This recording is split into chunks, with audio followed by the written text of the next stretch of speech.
Star Wars 7 by 7 episode 2267. Well, it may have been a long time since a Star Wars movie won an Oscar, but that's not going to be the case for The Mandalorian winning Emmy Awards. Punch it!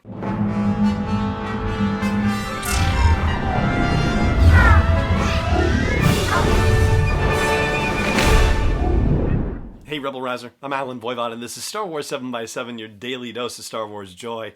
And thank you so much for joining me for it. So, it was a surprise, or at least it was reported as a surprise, or maybe just the sheer number of nominations was a surprise. The Mandalorian received 15 Emmy Award nominations, and, well, the Emmy Awards are already starting to be handed out, and The Mandalorian has won. So we're going to tell you all about how it's breaking down. First of all, let me explain. So the Emmy Awards, like you're used to seeing the giant production on TV and whatnot, and that usually happens on a Sunday evening. Well, as it turns out, much like the Oscars, there are a number of days over which Emmy Awards are handed out. And in the case of what's going on with The Mandalorian, well, 14 of the 15 awards for which The Mandalorian is nominated are not actually being handed out during that live program that's happening on Sunday night. Instead, there are 5 days. 5 days! Who knew?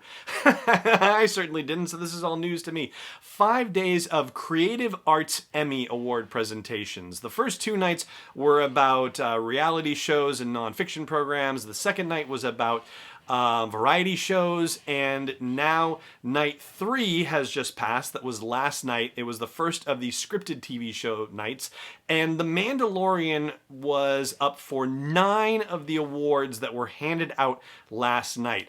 Well, it turns out that they were the big winners of the night. They won 5 awards. Watchmen came in second place with 4 awards, but The Mandalorian has won its first 5 Emmy Awards. This is pretty exciting and groundbreaking stuff, and this also means that Disney Plus has won its first ever Emmy Awards too. The Mandalorian winning was also the first ever that Disney Plus got too, so good for them.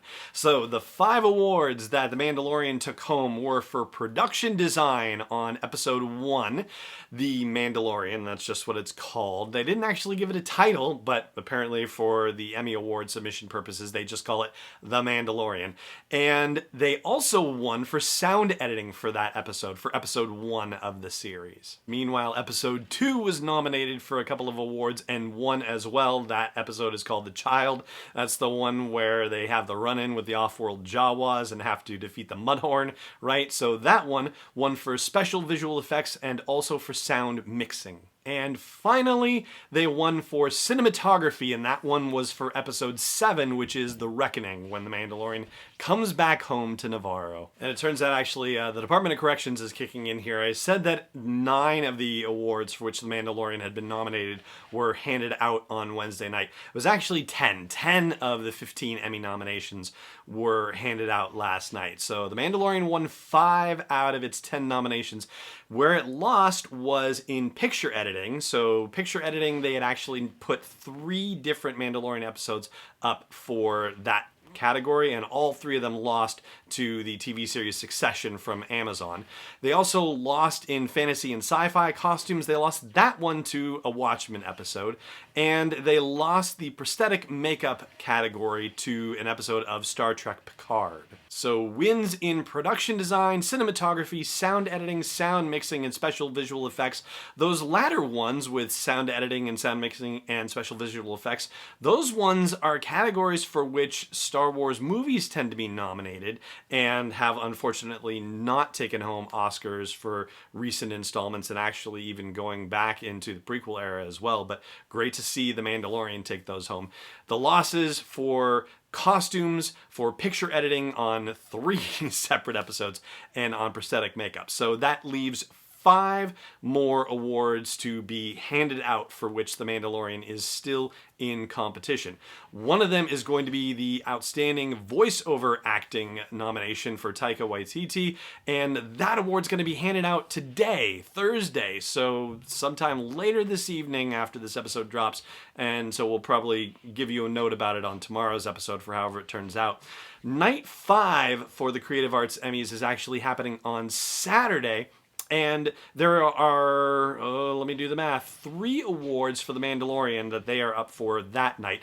The Guest Actor Award is being handed out that night. Giancarlo Esposito is up for that. Also music, so Ludwig Göransson is up that night, and also stunt coordination. So those 3 are given out on Saturday night, and then of course the Outstanding Drama Series Award will be given out on Sunday night. Meanwhile, also happening on Saturday night, Star Wars Resistance is up for its Outstanding Children's Program Award. So hopefully it will get to take that one home. Now, I have to say that when we talked initially about the Emmy Awards for which The Mandalorian was nominated, I made a bit of a presumption about one particular episode, and I've had that cleared up a bit for me. So I'm going to explain what I mean by that in just a moment, but first I do want to give a shout out to our friends at Audible and thank them once again for letting me offer you a free audiobook download and a free 30-day trial of their service if you go through sw7x7.com/audible. Hundreds of Star Wars books, thousands of non-Star Wars books, and some of those non-Star Wars books are also narrated by some of your favorite Star Wars narrators, whether it's Mark Thompson, January LaVoy, Jonathan Davis, Catherine Tabor, you name it. They have probably participated in more books than you might imagine. And if you like hearing a Star Wars story from them, maybe you'd like hearing a non-Star Wars story for them. It's possible. It's certainly possible. So check out sw7x7.com/audible. Once again, sw7x7.com/audible for your free audiobook download and free 30-day trial.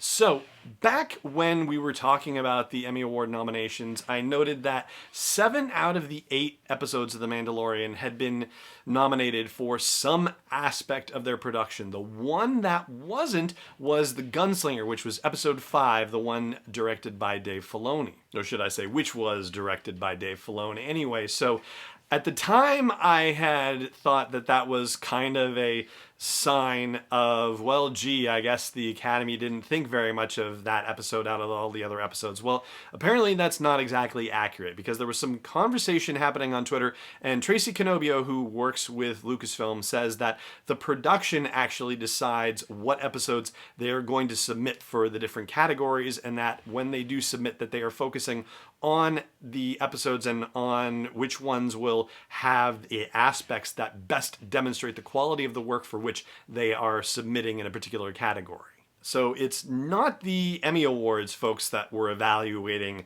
the episodes and deciding which ones they wanted to nominate. It's actually Lucasfilm deciding that they wanted to submit certain episodes, and so apparently they thought that for all the categories out there, that there were other episodes that best represented those categories, and The Gunslinger wasn't, unfortunately, one of them. So that clarifies what we had initially talked about here on the show about The Gunslinger and why it was not nominated for an Emmy. Although I suppose it's possible that they might have submitted The Gunslinger for something, and the Emmy Award folks said, whatever, so yeah, I'm sure there's a lot more to the story, but at least we know a little bit more about it. And so there you go. That's what's going on with the Emmy Award nominations. Congratulations to everybody involved with The Mandalorian from the top on down, and especially to the fine professionals who won for production design, cinematography, sound editing, sound mixing, and special visual effects. And that is going to do it for this episode of the show. Thank you so much for joining me for it, as always, and may the Force be with you, wherever in the world you may be. Star Wars 7x7 is not endorsed or sponsored yet by Lucasfilm Limited, Disney, or 20th Century Fox, and is intended for entertainment and information purposes only. Star Wars, the Star Wars logo, all names and pictures of Star Wars characters, vehicles, and any other Star Wars-related items are registered trademarks and/or copyrights of Lucasfilm Limited or their respective trademark and copyright holders. May the Force be with them. All original content is copyright 2020 by Star Wars 7x7. We hope you love it.